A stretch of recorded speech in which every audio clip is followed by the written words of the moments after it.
We continue now at the top of Daf Samech Zayin Amid Beis in Mesechet Sanhedrin. This is Sanhedrin Daf 67b.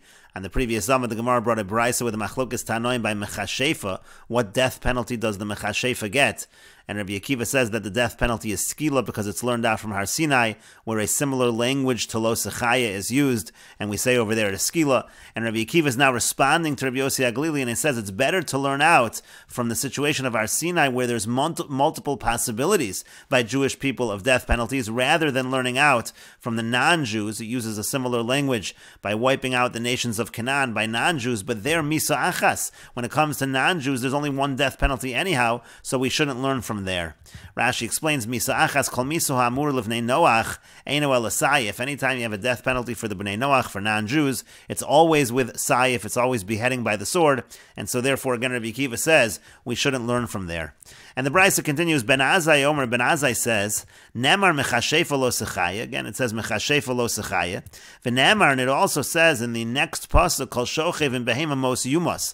It says that anybody who lies with an animal will surely die, bestiality. And so samchu inyan lo, so you have one next to the other. Ma shochev in behema beskila, so we learn as follows, just like one who lies with an animal, the punishment is skila. Af mechashev beskila, so too for witchcraft, the punishment is skila. Amar lo Rabbi Yehuda, so Rabbi Yehuda said to him, just because one thing is next to the other, now we're going to give this person skila. Ella rather, ov v'yidoni b'chlal mechashvim hayu. Ov and yidoni, that's included in the same category as mechashef, as mechashvim. V'loma yatsu, so why were they taken out? Lahakish alei, and it's in order to compare to them. V'lomar lach, and to say to you, ma ov v'yidoni b'skila, just like an ov and yidoni, the punishment is skila. Af mechashef b'skila, so to mechashef, the punishment is also skila. The Gemara continues, Rabbi Yehuda Nami, but according to Rabbi Yehuda also, Lahavi Ov v'Yidoni Shnei Ksuvim Haboim Ke'echad. Ov and Yidoni, they should really be two psukim that teach one thing. V'chol Shnei Ksuvim Haboim Ke'echad Ein Melamdin. There's a general rule that when you have Shnei Ksuvim Haboim Ke'echad Ein Melamdin, if you have one pasuk saying something, so then you learn that case to other cases through what's called a Mamatzinu. But if the Torah goes ahead and repeats it, and now it's Shnei Ksuvim Haboim Ke'echad, two psukim that are teaching the same thing, usually that's to limit it and say it only applies, like in this case, by Ov and Yidoni, and you should not be extending that to Mechashev. So that's a question on Rabbi Yehuda's opinion. And the Gemara says, Amar Rabbi Zechariah. Rabbi Zechariah says, Ada Amar, this tells us, Kasava Rabbi Yehuda, that Rabbi Yehuda holds, Shnei Ksuvin Haboin Ke'echad Melamdin, that actually, if you have two psukim that teach one thing, you are allowed to derive from there. And the Gemara continues, Amar Rabbi Yochanan says, Lama Nikra Shemon Kshafim. Why is it that witchcraft, we use the word Kshafim for that? The answer is Shemachishin Pamalia Shalmala, because they contradict what's going on, the powers of the heavens. And Rashi explains, Kishafim, the word Kishafim, no trikon, Kichesh, Pamalia, Shamal, it comes from the word, it's putting together the words Kichesh, Pamalia, Shalmala, denying the entourage of the heavens. The idea is Shalmisha, Nigzar, Lichios, Memisin, even on somebody where there is a decree that the person should live, but the Kishafim comes ahead and that person now dies, and therefore it essentially contradicts the will of heaven. And the Gemara continues at the two dots. The pasuk says, "Ein od milvado." There's nothing besides Hakadosh Baruch Hu. Amar Rabbi Chanina. Rabbi Chanina says, "Afilu lidvar kshafim." This refers even to kshafim, even to witchcraft. Rashi says, "Afilu kshafim ein bohen koach," that they have no strength lifnei gizei raso, against the decree of Hakadosh Baruch Hu. She'ein koach milvado. There's no power other than Hakadosh Baruch Hu. That's what Rabbi Chanina says, and that goes against what Rabbi Yochanan is saying, because Rabbi Yochanan is saying that the reason why it's called kshafim is machishin pamalia shalmala, that they actually go against those decrees of the heavens. So we have two opinions with regards to this issue. And the Gemara continues, there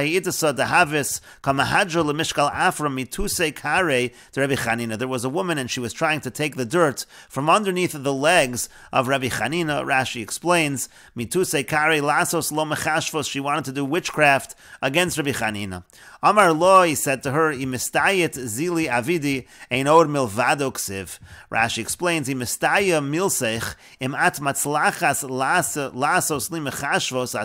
if you're going to be successful, go ahead, because ein od milvado ksiv, as we'll see in the Gemara in a moment. It means to say, if HaKadosh Baruch Hu desires me, lo suchli lahare, he said, go ahead and try, because if HaKadosh Baruch Hu wants, he'll protect me, nothing bad will happen. And if me'ito yatz, and if you are successful, it's because that was from the will of HaKadosh Baruch Hu, and therefore I accept it. Again, that's what he said. He mistayet zili avidi ein od milvado ksiv. It says ein od milvado, and therefore I'm not worried. But the Gemara continues, Ini, is this really true? Ve'amar Rabbi Yochanan, didn't Rabbi Yochanan say, we just saw above, Lama nikra shmon mechashvim, why is it called mechashvim? Shemachishin pamalya shalmala, because it contradicts, it goes against the entourage of heaven. And the Gemara says, Shani Rabbi Chanina, it could be that Rabbi Chanina was unique, he was different. The Nafish, Zechusi, he had many merits, and therefore someone with such merits, like Rabbi Chanina, he could feel that he was protected from the kshafim. And the Gemara continues, Amar Rabbi Eva bar Nagri, Rabbi Eva bar Nagri says, Amar Rabbi Chia bar Abba, that Rabbi Chia bar Abba says, Belotehem, the pasuk uses the word Belotehem, the full pasuk over here, it's talking about during the times of the Avoda in Mitzrayim. It says, Vayasu chen chartumei Mitzrayim Belotehem. It says that the chartumei Mitzrayim, the sorcerers of the Egyptians, they were able to do the same thing, Belotehem. And then it says, Vayechazak le Paro v'lo shama aleim. So therefore, Paro's heart strengthened, and he didn't listen to what Klal Yisrael was saying, Kasher diber Hashem, just like Hashem said. And so it uses the word Belotehem. And it says Rabbi Chia bar Abba, Elu Maseh Shedim. This refers to when demons are used. When that's bilatehem, that's sorcery that's used through demons. But then the pasuk also says bilahatehem. Full pasuk over there is vayikra gam paro lachachamim velemechashvim. Paro called these mechashvim vayasu gam him chartumei Mitzrayim bilahatehem kain. They did the same thing, bilahatehem. So what's bilahatehem as opposed to bilatehem? Elu ma'aseh kshafim, that refers to ma'aseh kshafim or witchcraft. Rashi here explains. Zem Maseh Shedim, again, Beloteim is Maseh Shedim, Shenistorim ve'ein anirim. The point is that Shedim, it's hidden, it's not seen. Kol mokum shenemar Beloteim hayu hartumen osin belachasheim al yedei Shedim. The point is that anytime it says Beloteim, so the Chartumen, the sorcerers of Paro, they were doing it through their enchantments, through Shedim, meaning they were using demons as an intermediary for this kind of witchcraft. But Belahateim, but when it uses the word Belahateim, Elu Maseh Kshafim, that refers to Maseh Kshafim, meaning that they're not using demons elameatzma, but they're doing it directly. That's the difference between the term bilatehem and bilahatehem. And the Gemara continues, V'chein hu omer, and likewise it says, Ve'islahat ha'cherev ha'misapeches. It talks about the sword that was misapeches, that was turning. And Rashi explains, Lahat ha'cherev ha'misapeches, lishmor esterach eitz ha'chayim. This is in Parshas Bereshis. You had these swords that were guarding the way to the eitz ha'chayim. And the point is, u'misapeches me'eleha. They turned on their own. V'domeh l'chshafim. Therefore, it's similar to chshafim below al yedei shedim, not through demons. It wasn't through demons. Misapeches. It wasn't turning through demons. Elame'eleha, rather, was happening on its own. V'kari le'lahat, and that's why it's referred to with the word lahat. And the Gemara continues, Amar Abaya says, the kapid amon, if a person is particular about using a certain utensil for his kishuf, so then shade, that means he's using a demon. The lo kapid amon, but if he doesn't care which particular utensil he's using, kshafim, so then he's doing kshafim, he's doing it directly, not doing it with a demon. And the Gemara continues, Amar Abaya says, Hilchas kshafim ki hilchas Shabbos. When it comes to the laws of kshafim, it's similar to the laws of Shabbos in the following fashion. Yesh mehen beskila, v'yesh mehen pater avoloser, v'yesh mehen muter lechatchila. Sometimes the punishment is skila, stoning. Sometimes it's pater, there's an exemption, there's no punishment, but it's forbidden to do. There's just no punishment. And then sometimes it's actually muter lechatchila, it's perfectly permissible. As the Gemara now explains, ha'osa ma'isa beskila. If somebody performs an action of actual kshafim, the punishment is skila, stoning. If somebody is just deceiving the eyes, pater, so he's exempt, avoloser, but it's forbidden to do so. And muter lechatchila, what's an example of muter lechatchila? K'der Rav Chanina of Rav Oshia, it's like Rav Chanina and Rav Oshia. Kol malei shabsa have oski behilchas yitzira. Every Friday they would deal with the laws of yitzira, of creation. Umivri lahu, and it was created for them. Igla tilsa, a third-born calf. Ve'achli lei, and they would eat that for Shabbos. Amar Rav Ashi says, Chazina leili avua de Karna. I saw the father of Karna. The nafitz v'shadi kricha de shiroim menachire. He would blow, and rolls of silk would come out of his nostrils. Rashi explains that the father of Karna, he was a mechashef. He did this kind of sorcery. And the Gemara continues, the pasuk says, Vayomer hachartumim el Paro, that the sorcerer said to Paro, Etzba Elokim hi, this is the finger of God, we're not able to recreate this. Amar Reb Elazar says, Mikan shein hashed yachol livros bria pachos mikasaori. You see from here that a demon is not able to create something that's smaller than a barley. This was talking about bikinim, which are very small, and the idea is they were not able to create that because the demons can't create something that small. That's why they said Etzba Elokim hi. This already is the finger of God. Rav Papa says, well, Elokim by God, afilu kegam lanami. Lo matzi bar. Even a larger animal like a camel, they wouldn't be able to create it. They couldn't create anything. Doesn't matter what the size is. But the difference is as follows. Hai michnefle, when it comes to larger creatures, they're able to at least gather them through sorcery. V'hai lo michnefle, but when they're very small, they're not even able to gather them. And the Gemara continues, Amar le Rav le Rabbi Chia, Rav said to Rabbi Chia, Ledidi chazi le'ahutaya, I saw a certain Arab, the shakli l'safsira, that he took a sword, v'gaida legamla, and he sliced a camel in half, v'tarif le betavla v'kam, and then he beat on a drum, and the camel came back to life.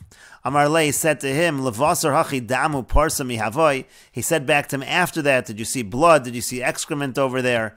Ella rather, that must have been a deception of the eyes. He didn't actually bring the animal back to life, he just made it appear that way. And the Gemara continues, Zeiri iklal Alexandria shel Mitzrayim, Zeiri went to Alexandria in Egypt, Zavan Chamra, he bought a donkey, Kimota lashkuye maya, when he wanted to give it water to drink, Pashar, so the magic disappeared, V'kam gamla duskanisa, and it turned into a plank of a bridge. So he wanted his money back for the donkey. Amrulay, so they said to him, Ilav ze'iriyat, if not for the fact that you were ze'iri, lo havim mahadrinalach, we wouldn't return to you any money. Mi'ika dezav and midi hacha, does anyone buy anything over here? V'lo badik le'amayin, doesn't test it out with the water, meaning to say there's so much sorcery around here, we expect that the customers are going to check this out ahead of time before they purchase something. And the Gemara continues at the two dots. Yanai ikla lahu ishpiza. Yanai went to a particular inn. Amar Lui said to them, Ashki and Mai, he said, bring some water. Karivu shasisa, so they brought shasisa, which is water mixed with flour. Chazad to kamerachshan sivase. So Yanai saw that the person who was bringing it, she was whispering with her lips. So he understood there was sorcery. So Shada porsamine, so he threw a little of it out and have it akravi. It turned into scorpions. Amar Lu, so he said to them, I drank from what you gave me. You should drink from what I give you. So Ashkia, so he gave her to drink, and Havoy Chamer, and she turned into a donkey. Rachva, and then he rode her. Salik Lashuki went to the marketplace. Asa Chaverta, her friend, came, and Pashurlan took off the magic or the spell, and so she became a woman again. And Chazia derachiv v'koya itasabashuk, and then people saw that he was riding on top of a woman in the marketplace. And the Gemara continues, the pasuk says, Vatal hat Tzvardeya vatachasas Eretz Mitzrayim, that Tzvardeya came up and they covered Eretz Mitzrayim. Amar Rebbe Elazar said Tzvardeya chasaisa was really one Tzvardeya. Hishritzu mola kol Eretz Mitzrayim, and then it spawned, it multiplied and filled Mitzrayim with Tzvardeya. And the Gemara continues, Ketanoi, this is actually Machlokas Tanoim. Rabbi Kiva says, Tzvardeya chasaisa umola kol Eretz Mitzrayim. Again, it was one Tzvardeya that eventually filled the land of Mitzrayim by multiplying. Amar lo Rebbe Elazar ben Azariah said to Rabbi Kiva, Akiva maloch etzel haggadah, Akiva, what are you doing talking about Agadata? Kalemi dibrosecha v'lech etzel negoim v'alo, stop talking in terms of Agadata, and instead you should be going by the halachos of Negoim and Ahalos, which is your expertise. Because in reality, Tzvardeya achasais, it actually was one Tzvardeya, Sharko lehem vehem bo, and then it screamed out, and the other Tzvardeya, they heard the scream, and they came, all of the Tzvardeya from around the world, they came to Mitzrayim. And the Gemara continues at the two dots. The Mishnah said, Amar Rabbi Kiva says, and we will continue with this discussion in the next video, on Daf Samech Ches Amud Aleph.